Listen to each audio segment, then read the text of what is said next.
చాలా మందికి తరచుగా చేతులు కాళ్ళు తిమ్మిర్లు వస్తుంటాయి. అయితే వాటిని అశ్రద్ధ చేస్తుంటారు. అలా అశ్రద్ధ చేయడం సరికాదంటున్నారు వైద్య నిపుణులు. ఎందుకంటే ఇది వివిధ కారణాల వల్ల సంభవించవచ్చు.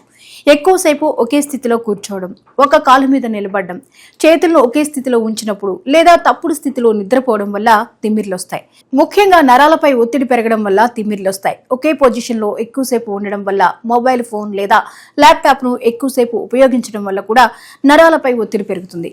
విటమిన్ B12, మధుమేహం, థైరాయిడ్ సమస్యలు, రక్త ప్రసరణ సమస్యలు కూడా తిమ్మిరికి కారణమవుతాయి. మెడ లేదా వీపులోని నరాల సంపీడనం, చేతులు కాళ్లలో జలధరింపు తిమ్మిరికి కారణమవుతుంది. కొన్నిసార్లు ఒత్తిడి, ఆందోళన కూడా నరాలను ప్రభావితం చేస్తాయి. ఈ సమస్య పదే పదే సంభవిస్తే లేదా ఎక్కువ కాలం కొనసాగితే డాక్టర్ని సంప్రదించడం శ్రేయస్కరం. ఒత్తిడి కారణంగా చేతులు లేదా కాళ్లు తిమ్మిరి చెంది ఆ తర్వాత భంగిమ మార్చడంతో తగ్గిపోతే అది సాధారణమైనదిగా పరిగణించబడుతుంది. కూర్చోవడం, నిద్రపోవడం లేదా ఎక్కువసేపు తప్పుడు స్థితిలో ఉండడం వల్ల నరాల మీద తాత్కాలిక ఒత్తిడి ఏర్పడుతుంది.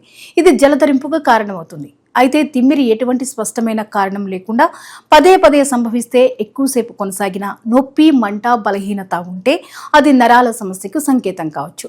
మీరు నడుస్తున్నప్పుడు అస్థిరతను అనుభవిస్తే లేదా నిటారుగా నిలబడడానికి ఇబ్బందిగా అనిపిస్తే దానిని అశ్రద్ధ చేయకూడదు. మధుమేహం వల్ల నరాల దెబ్బతినడం వల్ల చేతులు, కాళ్లలో తిమ్మిరి వస్తుంది. వెన్నుముక్క నరాల కుదింపు కూడా ఈ పరిస్థితికి కారణమవుతుంది.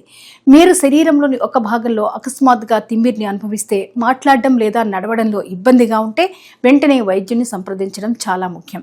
తిమ్మిరి అప్పుడప్పుడు వచ్చి తగ్గితే భంగిమలను మార్చుకోండి. కొంచెం సున్నితంగా సాగదీయడం ద్వారా ఉపశమనం లభిస్తుంది. ఎక్కువసేపు ఒకే స్థితిలో కూర్చోవడం మానుకోవాలి. సమతుల్య ఆహారం తీసుకుని విటమిన్ లోపాలను తగ్గించుకోవడం, క్రమం తప్పకుండా వ్యాయామం చేయడం వంటివి సమస్యను దూరం చేస్తాయి. ఒకవేళ ఈ తిమ్మిర్లు ఇంకా కొనసాగితే ఖచ్చితంగా వైద్యుని సంప్రదించడం శ్రేయస్కరం.